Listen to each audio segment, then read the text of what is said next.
ఇటీవలి కాలంలో రీల్స్ చేయడం ఓ పనిగా పెట్టుకుంటున్నారు. సోషల్ మీడియా కొందరికి ఎంటర్టైన్మెంట్ కాగా మరికొందరికి డబ్బు సంపాదనకు మార్గంగా మారింది. పిల్లలు పెద్దలు అనే తేడా లేకుండా సోషల్ మీడియాను తెగ వాడేస్తున్నారు. సోషల్ మీడియా పుణ్యమా అని ఓవర్ నైట్లో స్టార్స్ కూడా అయిన వాళ్ళు ఉన్నారు. సెలబ్రిటీ రేంజ్లో ఫ్యాన్ ఫాలోయింగ్ కలిగి ఉంటున్నారు.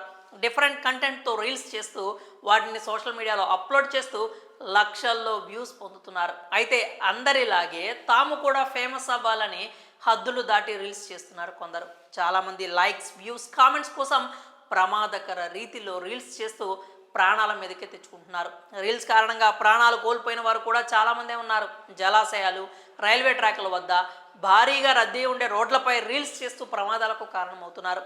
రైల్వే ట్రాక్ పక్కన నిలబడి సెల్ఫీలు దిగుతూ ప్రమాదాలకు గురవుతున్నారు. స్పీడ్గా వస్తున్న ట్రైన్ వద్దకు వెళ్ళి సెల్ఫీలు తీసుకుంటూ ప్రాణాలను పోగొట్టుకుంటున్నారు. ఇటీవల ఇలాంటి ఘటనలు ఎక్కువగా చోటు చేసుకుంటున్నాయి. కొన్నిసార్లు లోకో పైలట్స్ అప్రమత్తంగా వ్యవహరించడంతో ప్రమాదాలు తప్పుతున్నాయి. రీల్స్ కారణంగా ఏ చిన్న ప్రమాదం జరిగినా జరిగే నష్టాన్ని ఊహించలేం.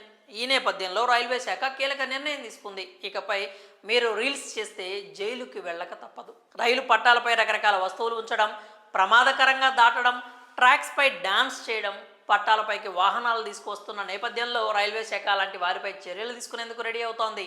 రైల్వే పట్టాలు, స్టేషన్లు, రైళ్లలో రీల్స్ చేసే వారిపై కేసులు పెట్టాలి అని, ఎఫ్ఐఆర్లు నమోదు చేయాలని రైల్వే శాఖ నిర్ణయించింది. ఈ నేపథ్యంలోనే ప్రయాణికులకు ఇబ్బంది కలిగించే వారిపై ఎఫ్ఐఆర్లు నమోదు చేయాలని దేశంలోని అన్ని జోన్లకు తాజాగా ఆదేశాలు జారీ చేసింది. పబ్లిక్ ప్లేస్ అని చూడకుండా రైల్వే స్టేషన్స్లో రీల్స్ చేస్తూ ప్రమాదకర రీతిలో స్టంట్స్ చేస్తున్నారు. దీంతో వారి ప్రాణాలను రిస్క్లో పెట్టుకోవడమే కాకుండా రైలు ప్రయాణికుల ప్రాణాలను సైతం డేంజర్లో పడిస్తున్నారు. ఈ నేపథ్యంలోనే రైల్వే శాఖ రైల్వే స్టేషన్లు, రైళ్లలో రీల్స్ చేసే వారిపై చర్యలు తీసుకునేందుకు సిద్ధమైంది. రైల్వే శాఖ నిబంధనలను ఉల్లంఘిస్తే జైలుకు వెళ్లడం తప్పదు అంటూ అధికారులు హెచ్చరిస్తున్నారు. రూల్స్ అతిక్రమిస్తూ రీల్స్ చేస్తున్న వారిపై కఠినంగా వ్యవహరించాలి అని రైల్వే ప్రొడక్షన్ ఫోర్స్, జీఆర్పీ పోలీసులకు రైల్వే బోర్డు సూచించినట్లు వెల్లడించారు. ఇక నుంచి రీల్స్ చేసేవారు ఎవరైనా రైల్వేకు చెందిన ప్లేసుల్లో రీల్స్ చేస్తే రైల్వే శాఖ తీసుకునే చర్యలకు గురి కావాల్సి ఉంటుంది. మరి రీల్స్పై రైల్వే శాఖ తీసుకున్నటువంటి ఈ నిర్ణయంపై మీ అభిప్రాయాలను కామెంట్స్ రూపంలో తెలియజేయండి.